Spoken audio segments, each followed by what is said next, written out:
So obviously we all know about GPUs, the thing that sends information to our monitors. But how does it work? Let's talk about it.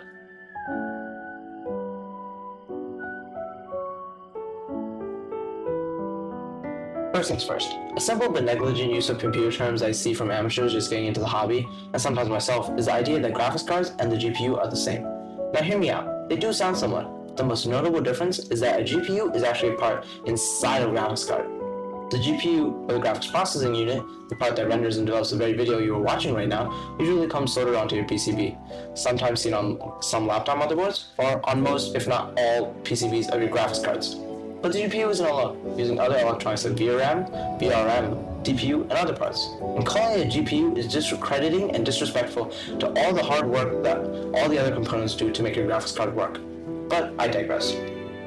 First, the VRAM, a sibling of the more notable RAM, is part of the GPU that acts as if it were the RAM specifically for your GPU. You see, the GPU cannot access or use RAM because it's dedicated to the CPU, so it gets that fast storage space from onboard RAM.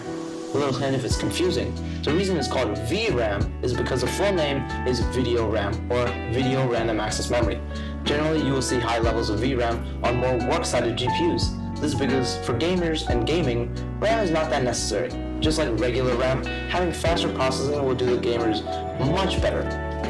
Though work-related processes can really benefit from the increased amount of VRAM. This is because processing-heavy programs can really benefit from the data being able to be stored.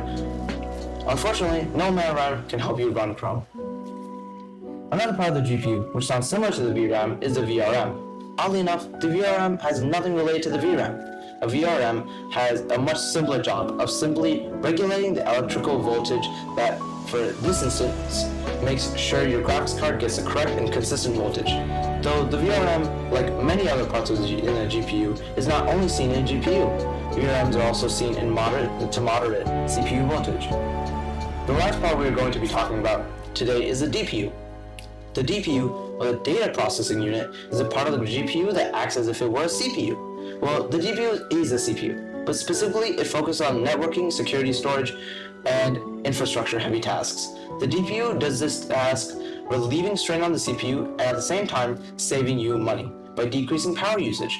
Another interesting thing DPUs help in is improving AI processing, machine learning, telecommunication, and more.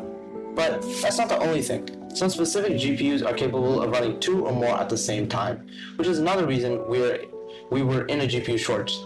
Those goddamn crypto miners.